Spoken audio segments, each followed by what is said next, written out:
Corona संकट के कम होने के साथ ही कश्मीर की वादियों में पर्यटन को बढ़ाने के प्रयास किए जा रहे हैं, जिसमें स्थानीय लोगों को सेना की मदद भी मिल रही है।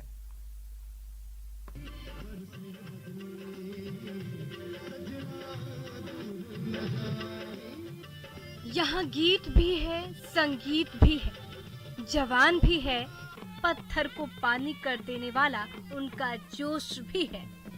घोड़े पर आते जवानों का जुनून है, जिसमें वो दुश्मनों को संदेश दे रहे हैं कि इधर आंख उठाई तो फिर मुंह की खानी पड़ेगी। नृत्य, गीत और संगीत के साथ साथ जवानों के हौसले और उनके जोश की ये शानदार तस्वीरें जम्मू कश्मीर के दूध पथरी की है।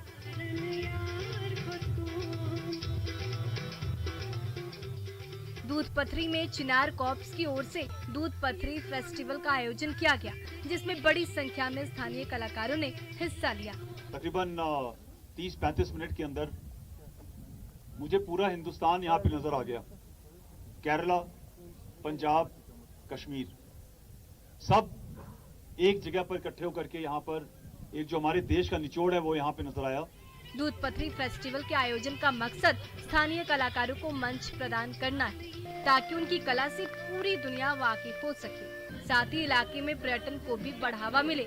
जो हमारे टूरिस्ट स्पॉट है ऐसे फेस्टिवल होने चाहिए, क्योंकि हमारे जो यहाँ पे लोग रहते हैं उनको कम से कम रोजगार मिले और वो भी अच्छी तरह से अपनी जिंदगी बसर करे। जब कश्मीर के इस टाइम बहुत ज़रूरी है, टूरिज्म बूस्ट हो रहा है इन कल्चरल प्रोग्राम से। यहाँ पे डिफरेंट किस्म के कल्चरल प्रोग्राम्स दिखाए गए, इवन के पंजाब से भी। जम्मू कश्मीर के बडगांव जिले में दूध पथरी इलाका बेहद ही खूबसूरत है। दरअसल यहाँ पहाड़ों के बीच हरे घास के मैदान के सहारे बहने वाली नदी का पानी एकदम दूध की तरह दिखता है, इसलिए इस इलाके को दूध पथरी कहा जाता है।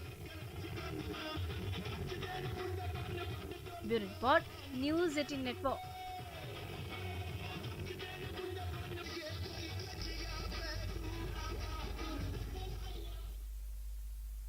पंजाब में होशियारपुर का डिब्बी बाजार हाथी दांत से बने सामानों के लिए दुनिया में मशहूर है। हाथी दांत पर प्रतिबंध है, लेकिन अपने हुनर और कारीगरी की बदौलत यहां बाजार की रौनक बरकरार है।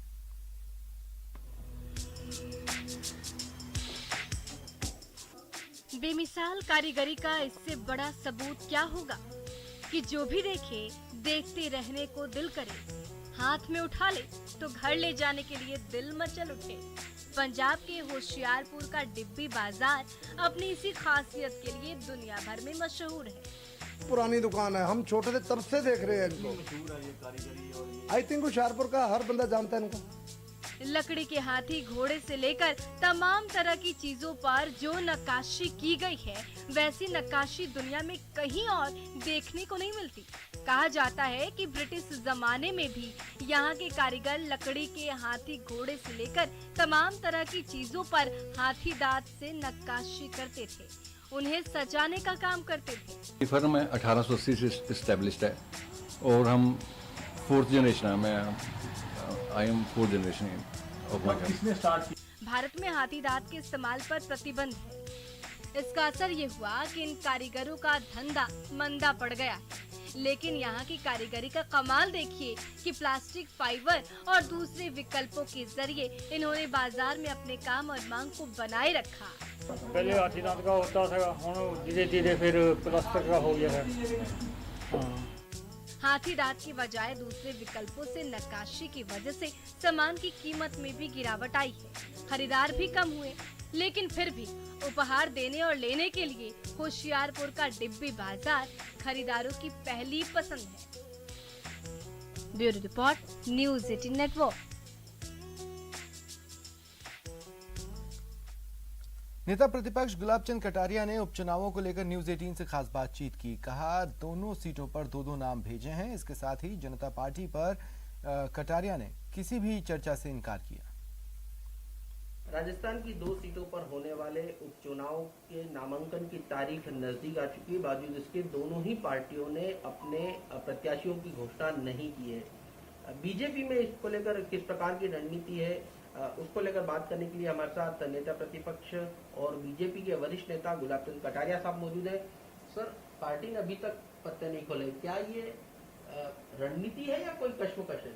देखो मैं सोचता हूँ कसम तो है नहीं। जो प्रोसेस हमारा होता है, जो टीम जानी है वो चली गई, वो अपना फीडबैक ला करके यहाँ कोर कमेटी के सामने उनका डिटेल रख दिया।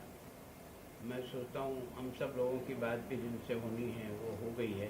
अब तो नाम दिल्ली चले गए हैं, उनको निर्णय करके नाम की घोषणा करनी है। 3 नामों को लेकर एक चर्चा चल रही थी कि उदयलाल डांगी हैं, हिम्मत सिंह झाला हैं या फिर वो जनता सेना वाले प्रत्याशी। तो क्या जनता सेना का कोई कंसिडर किया जा रहा है? तो मैं सोचता हूँ जनता सेना ने न तो हमसे किसी विषय में किसी ने बात की, और मैंने जो अध्यक्ष जी को भी पूछा तो उन्होंने कहा कि हमारे से भी कोई कांटेक्ट में नहीं आया कि कर वो चाहते हैं, उन्होंने कुछ इच्छा प्रकट की हो या कहीं से ये फीडबैक आया हो या जो हमारी टीम यहाँ से गई थी वो फीडबैक आया, ऐसा कुछ है नहीं। तो ये तो एक वैसे ही चर्चा में विषय बनाया हुआ है।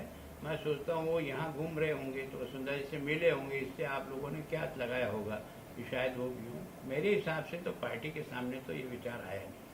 अगर फिर भी अगर पार्टी, क्योंकि ऐसी भी बात चल रही है कि दिल्ली में भी इसको लेकर चर्चा हुई है, अगर ऐसा कुछ होता है तो आपका किस प्रकार का रोल रहने वाला है? देखो मैं सोचता हूँ दिल्ली वालों ने पूछा ही नहीं तो अभी रोल का सवाल ही कहाँ पैदा होता है। किसी ने कोई सवाल ही नहीं किया तो बिल्कुल अंधे में लट चलाने से कोई अर्थ ही नहीं है। मैं सोचता हूँ वो विषय विचाराधीन है ही नहीं। अगर आपने कहा विचाराधीन नहीं है और ऐसे में जनता सेना अपना उम्मीदवार खड़ा करती तो बीजेपी को नुकसान किसी प्रकार का? बीजेपी को कोई नुकसान नहीं होने वाला। आपकी बात जनता सेना तीसरे स्थान पे जाएगी, ये तो मेरी डेफिनेट है। और मैं सोचता हूँ कि हमारे लोगों ने भी निर्णय ठीक ढंग से कर लिया तो आपकी बार पिट भी सकते हैं, ऐसी कोई तकलीफ नहीं। तो क्या माना जाए, 2 उम्मीदवार बचे, उदयलाल डांगी और फिर झाला जी, ये दोनों हो सकते हैं या फिर और भी कोई नाम आ सकते हैं, या फिर कब तक जो है वो डिसाइड हो जाएगा? मैं सोचता हूँ अब डिसाइड तो दिल्ली वालों को करना है। हमारे यहाँ से जो भी फीडबैक उनको लेना ले लिया उन्होंने, अब उनको तय करना है। मेरे हिसाब से कोई दुविधा है नहीं, केवल घोषणा की देरी है। वो शायद वो स्ट्रेटेजिकली कर रहे हैं या किस कारण से कर रहे हैं, ये दिल्ली के लोग जाने।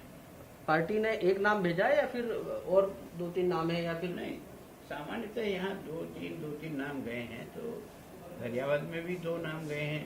एक कन्हैयालाल है जो हमारा गौतम का लड़का है, और एक वहाँ हमारा ट्राइबल मोर्चे का जिलाध्यक्ष खेत सिंह, 2 नाम गए हैं। यहाँ भी मोटे रूप में तो 2 ही नाम है, उदयलाल डांगी का है और एक हिम्मत सिंह जी का नाम गया है। एक लास्ट सवाल सर, कि कांग्रेस आपके जो पुराने बयान थे उनको लेकर, चाहे वो भगवान राम की बात हो या फिर महाराणा प्रताप की बात हो, उन दोनों बयानों को लेकर आप पर और पार्टी पर निशाना साधती रहती है। तो वल्लभनगर चुनाव पर इसका कुछ असर?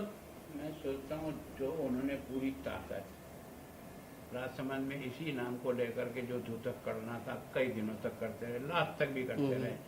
लेकिन वहाँ जितना राजपूत वोट है, जितना पहले किरण जी को नहीं मिला, उससे ज्यादा कोई भी जाकर पोलिंग स्टेशन वाइज सूची उठा ले, उससे भी ज्यादा वोट मिला। इसका मतलब इसका कोई असर नहीं था।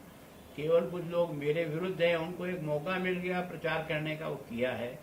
और ये वही लोग हैं जिन्होंने मेरे खिलाफ कैंडिडेट जो है ना जनता सेना का खड़ा करके उसको जिताने का प्रयास किया, और उसको 2100-2200 वोट ही मिले। तो वो जो खींच है वो जब तक वल्लभनगर चुनाव नहीं हो जाता है तब तो वो भुनाने का प्रयास करेंगे, उसके बाद कोई याद करने वाला भी नहीं मिलेगा। कैमरा पर्सन अविनाश के साथ सौरभ गृहस्थी, न्यूज़ 18 राजस्थान, जयपुर। फिलहाल इतना ही, नमस्कार।